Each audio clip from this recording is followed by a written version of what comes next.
नमस्कार दोस्तों, एक बार फिर से स्वागत है आपका मेरे यूट्यूब चैनल पर। तो दोस्तों, एक लड़की होती है जिसका नाम होता है मंजू, और मंजू की करीब उम्र होती है 17 साल के आसपास। और एक जो है रवि होता है, जो कि उसका भाई लगता है, और इसकी उम्र होती है 19 से 20 साल के आसपास। तो एक दिन मंजू जो है खेत में जाती है, रवि भी जाता है, और ये लोग क्या है कि भाई चारा वगैरह काटते हैं खेत में जाके। और जो है जो पशु वगैरह इन्होंने पाल के रखे थे उनके लिए। तो क्या होता है कि मंजू जब चारा काट रही होती है तो काटते काटते कुछ कीड़ा वगैरह जो है उसके शरीर के अंदर, या बोलें तो उसके इधर छाती के अंदर घुस जाता है। तो इतने में मंजू क्या करती, झटपटा जाती है और अपनी जो चुन्नी वगैरह है वो हटा देती है, और मतलब कुछ हाथ डाल के भाई वो कीड़े को निकालने की कोशिश करती है। इतने में जो है रवि की नज़र जो है वहाँ पर पड़ जाती है। अब जब रवि की नज़र वहाँ पर पड़ती है तो रवि कुछ ऐसा देख लेता है जिसके बाद जो है रवि के मन में बहुत सारे जो है बुरे बुरे ख्याल आने लगते हैं। और बुरे ख्याल आने के साथ साथ जो है वो कुछ ऐसा काम करता है जो कि उसको वो गंदा काम नहीं करना था। तो दोस्तों, क्या रवि ने क्या किया और फिर रवि के साथ क्या हुआ, पूरा हम इस कहानी में जानेंगे और पूरा विस्तार से जानेंगे। तो दोस्तों, आज की जो ये सच्ची घटना है ये भाई शुरू होती है राजस्थान से। राजस्थान का एक कोटा शहर है, वहाँ की ये कहानी है। दरअसल मंजू नाम की एक लड़की जो है अपनी माँ के साथ अकेली रहा करती थी। माँ का नाम होता है कांता देवी। अब भाई पढ़ाई लिखाई तो करती नहीं है, क्योंकि जो है मंजू के जो पिताजी हैं उनका जो है, जब मंजू छोटी थी तो उनका स्वर्गवास हो गया था। करीब मंजू की उम्र जो है 10 साल के आसपास थी, तो मंजू के पिताजी जो है उस मतलब उनका स्वर्गवास हो जाता है। तो माँ और मंजू भाई दोनों काम किया करते थे खेत में जाके, और खेत में जाके काम करते थे। जो भी उनके घर पर पशु वगैरह थे, गाय वगैरह पाल के रखी थी, भैंस वगैरह थी, तो उनको चारा वगैरह भी देते थे।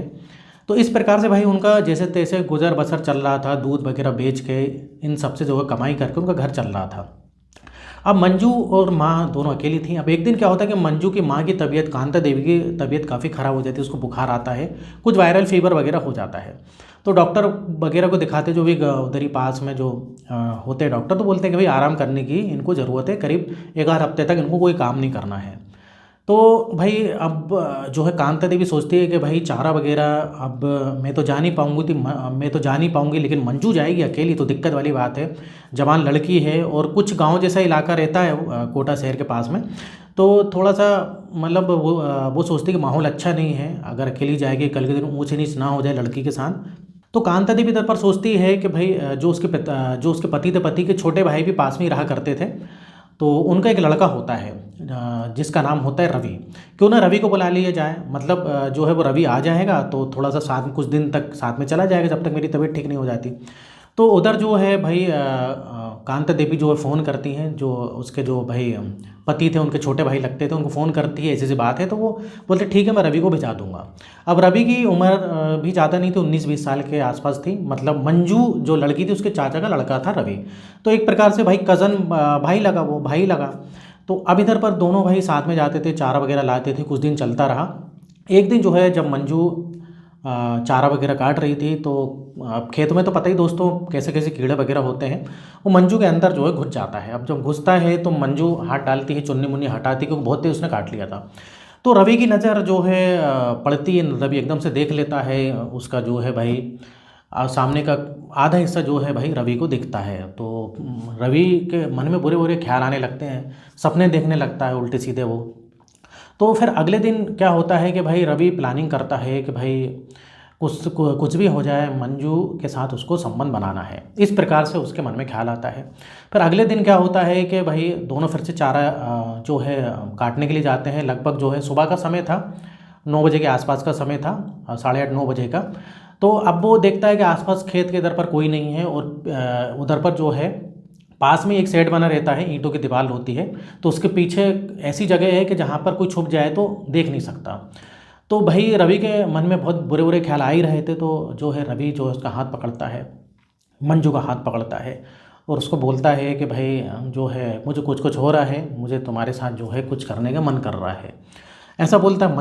मंजू जो है विरोध करती, बोलती तुम ऐसा कैसे बोल रहे हो, तुम तो मेरे भाई लगते हो, कज़न भाई हो, चाचा के लड़के हो, ऐसा कैसे सोच रहे हो तुम, ये गलत बात है, मैं ऐसा कुछ नहीं करूँगी, मैं ऐसी लड़की नहीं हूँ। लेकिन वो मानता नहीं है, बोलता है नहीं जो है कोई गलत नहीं, कुछ नहीं होगा, किसी को पता नहीं लगेगा, बस एक बार की बात है। और उसको ज़बरदस्ती हाथ पकड़ कर ले जाता है, हाथ पकड़ कर ले जाता है, और उसको जो है भाई उसके साथ जो है संबंध बनाता है किसी भी तरीके से। अब भाई वो संबंध बना लेता है और फिर उसके बाद बोलता है कि भाई जो मंजू जो है रोने लगती है, तो बोलता है कि तुम रो मत और किसी को बताना नहीं। अगर किसी को तुमने बताया तो तुम्हारी बदनामी ही होगी, तुम्हारी शादी वगैरह नहीं होगी, तुम्हारी माँ अकेली है, पिताजी तो पहले ही चले गए।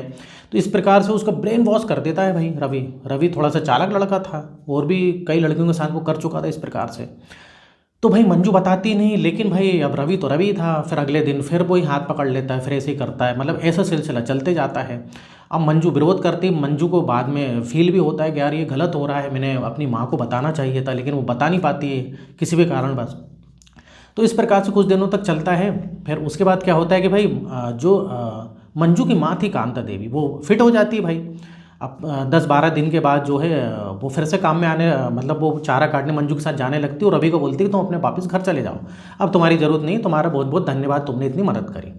अब भाई जो है रवि चला जाता है। अब एक दिन होता क्या है कि भाई मंजू को जो है उल्टियाँ होने लगती है, उल्टी होने लगती, उल्टी सा लगता है, उसका मन अजीब सा जो है भारी भारी लगने लगता है। अब मंजू समझ जाती है कि हो ना हो भाई वो गर्भवती हो गई है, प्रेग्नेंट हो गई है। अब मंजू फंस जाती है, वो सोचती है अब मैं करूँ तो क्या करूँ। अब मंजू क्या है कि एक दिन रात में खूब रोती है। अब कांता देवी देखती है कि मंजू रो रही है, भाई क्या बात है। फिर मंजू से पूछती है कि मंजू क्या बात है, तुम रो क्यों रही हो। अब मंजू को तो पता नहीं था भाई, नहीं बताएगी तो काम कैसे चलेगा भाई। तो मंजू ने पूरी कहानी बताई कि भाई माँ जब तुम चारा काटने नहीं जाती थी, रवि जाता था, तो ऐसा उस दिन एक दिन उसने ऐसा किया, फिर उसके बाद हमेशा जो है वो कई दिनों तक करता रहा मेरे साथ ऐसा। अब भाई कांता देवी को आता है बहुत गुस्सा। कांता देवी बोलती है कि यार ये तो बहुत गलत हुआ। तो अब कांता देवी और मंजू फिर प्लानिंग बनाते हैं।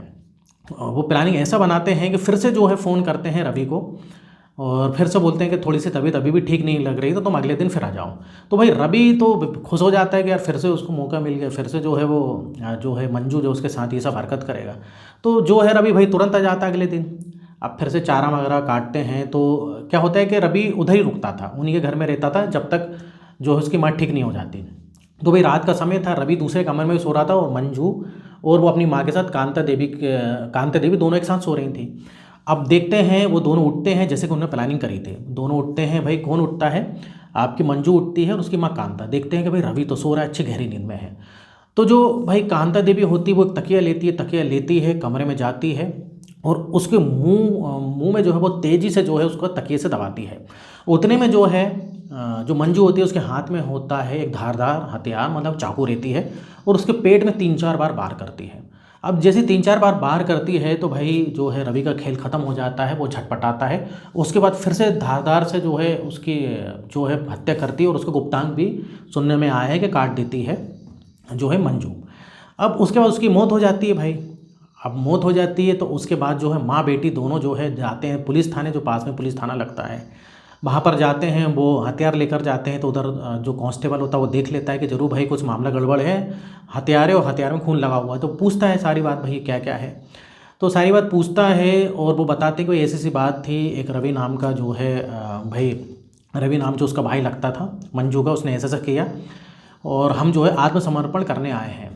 तो भाई ये मामला था। तो पुलिस जो है भाई उन दोनों गिरफ्तार करती है और उनके घर जाती है। जब मंजू कांता है घर में तो उसकी लाश को जो है बरामद करती है। लाश को बरामद करने के बाद पोस्टमार्टम करवाती, तो पोस्टमार्टम में पूरी रिपोर्ट वगैरह आ जाती है और दोनों ने भाई गुनाह कबूल कर ही लिया था, जो है मंजू और कांता ने।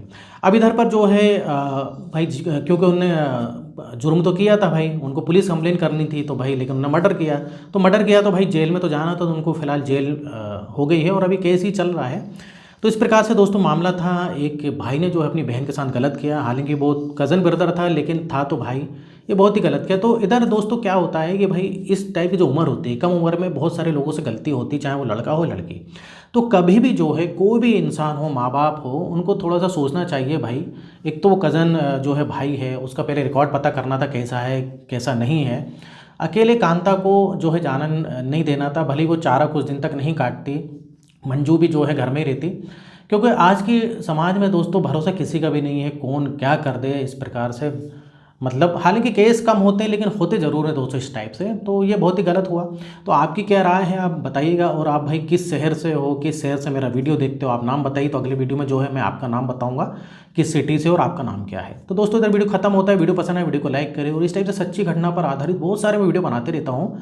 अगर आपने अभी तक चैनल को सब्सक्राइब नहीं किया तो प्लीज़ चैनल को सब्सक्राइब कर लें और वीडियो को लाइक करना बिल्कुल भी ना भूलें। तो फिर मिलेंगे नेक्स्ट वीडियो में, और यहाँ तक वीडियो देखने के लिए, बने रहने के लिए आपका बहुत बहुत धन्यवाद।